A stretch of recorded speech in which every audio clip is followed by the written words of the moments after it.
dibangun atas prakarsa putra mahkota Pajajaran yang bernama Pangeran Walangsungsang. Nah, Pangeran Walangsungsang ini mendirikan keraton awal yang namanya Pakungwati. Pakung artinya udang, Wati berarti Pakung artinya udang, Wati berarti perempuan. Ada yang namanya Wati di sini. Berdiri 1430. Tapi langsung diserahkan kepada keponakan sekaligus menantunya yang bernama Syekh Syarif Hidayatullah. Syekh Syarif Hidayatullah ini lebih terkenal sama gelarnya.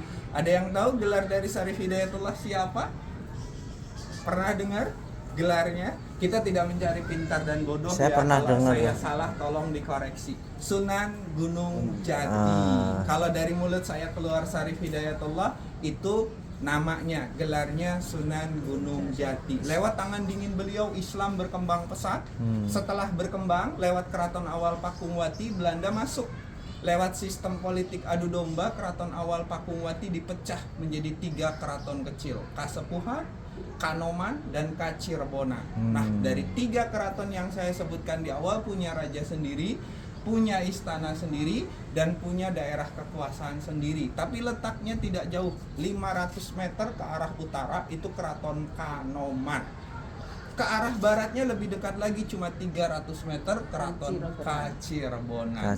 Supaya tidak bingung Bapak Ibu sekalian, kita fokus sama keraton Kasepuhan. Kita mulai dari alun-alunnya. Di sana alun-alun Sangkalabuana namanya. Kalau setiap hari Sabtu ada latihan perang, latihan berkuda, dan latihan memanah. Itu alun-alun Sangkalabuana kelihatan. Alunnya tadi. Iya, betul.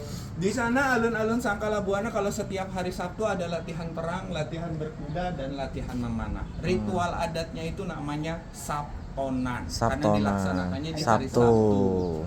Berhubung kita kerajaan Islam, secara otomatis hukum dan tata caranya menggunakan hukum Islam. Kisos dan penggal ada juga di alun-alunnya, gitu ya.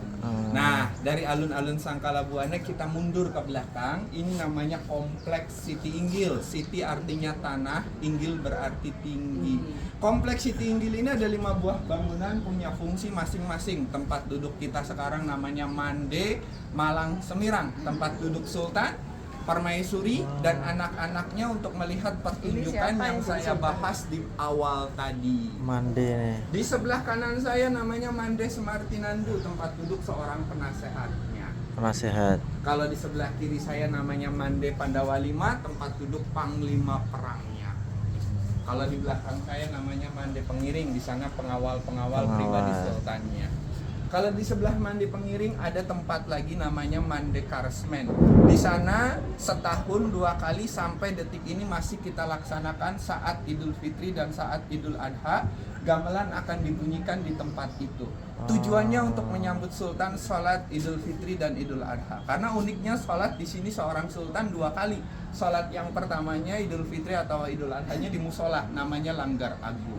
Nanti setelah sholat yang pertama, beliau menjalankan sholat yang kedua di komplek Masjid Agung Sang Cipta Rasa. Setelah selesai, beliau duduk di sini sekitar 10-15 menit akan diperdengarkan gamelannya kepada Sultan. Nanti Sultan akan kembali ke istananya yang nanti akan kita lihat, tapi gamelan tetap ditabuh. Menjelang sholat zuhur, gamelan dihentikan dan masuk kembali ke dalam museum. Kalau untuk Masjid Agung Sang Cipta Rasanya di dunia tidak ada, khusus sholat Jumatnya dengan 7 muazin serentak mengumandangkan azan. Yang kedua, khutbah atau ceramahnya bukan pakai bahasa daerah, tapi pakai bahasa Arab. Yang terakhir, pintunya dibuat pendek sekitar 1 meter. Filosofinya, kita sebagai manusia diingatkan kalau di atas langit masih ada langit, tidak boleh sombong dan takabur.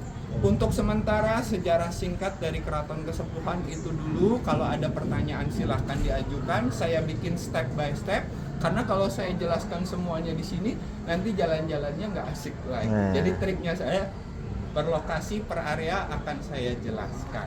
Kalau tidak ada pertanyaan